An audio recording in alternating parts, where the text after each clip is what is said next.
اردو خبر کے پیارے دوستوں، میں ہوں محمد اشفاق اور آپ تمام سننے اور دیکھنے والوں کو السلام علیکم۔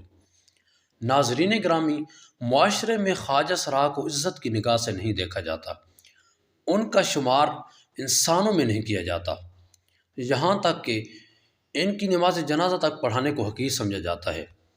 ایسے میں سوال اٹھتا ہے کہ کیا خواجہ سرا سے نکاح کیا جا سکتا ہے؟ خواجہ سرا کے ساتھ نکاح کے بارے میں شریعت کیا کہتی ہے؟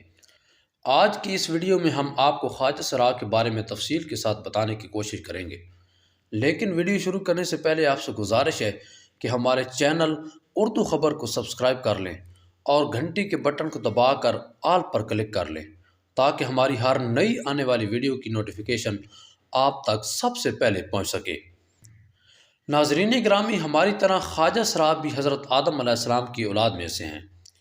جس طرح مرد کو وراثت میں حصہ ملتا ہے، بالکل اسی طریقے سے خواجہ سرا کو بھی وراثت میں حصہ دیا جاتا ہے۔ خواجہ سرا کی 3 قسمیں ہوتی ہیں۔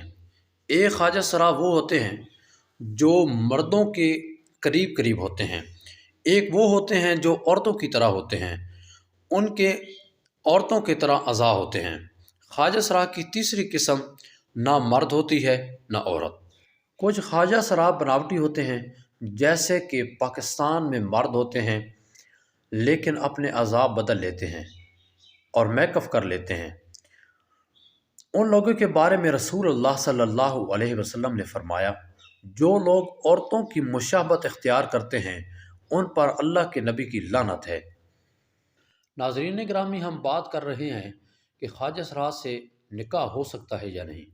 جب تک ان کی جنس معلوم نہ ہو جائے، پتہ نہ چل جائے کہ مرد ہے یا عورت، اس وقت تک نکاح جائز نہیں۔ جب پتہ چل گیا کہ یہ مرد ہے، اس کے عورت کے ساتھ نکاح کرنا جائز ہے۔ اگر عورت ہے تو کسی مرد کے ساتھ نکاح کرنا جائز ہے۔ جب اس کی حیت معلوم ہو جائے گی، اس کی جنس معلوم ہونے پر اس کا نکاح کیا جا سکتا ہے اور اس کو اسی طرح وراثت میں حصہ ملے گا۔ خواجہ سراؤں کی بھی نماز جنازہ اسی طرح پڑھانی چاہیے جس طرح عام مسلمان مرد و خواتین کی پڑھائی جاتی ہے۔ فتوے کے مطابق خواجہ سراؤں کا جائیداد میں بھی حصہ ہوتا ہے، اور جو والدین انہیں جائیداد سے محروم کر کے انہیں گھر سے نکال دیتے ہیں، ان کے خلاف حکومت کو قانونی کارروائی کرنی چاہیے۔ علماء نے کہا ہے کہ خواجہ سراؤں کی تضحیک کرنا، آوازیں کسنا، مذاق اڑانا یا انہیں حقیر سمجھنا شرعی طور پر جائز نہیں۔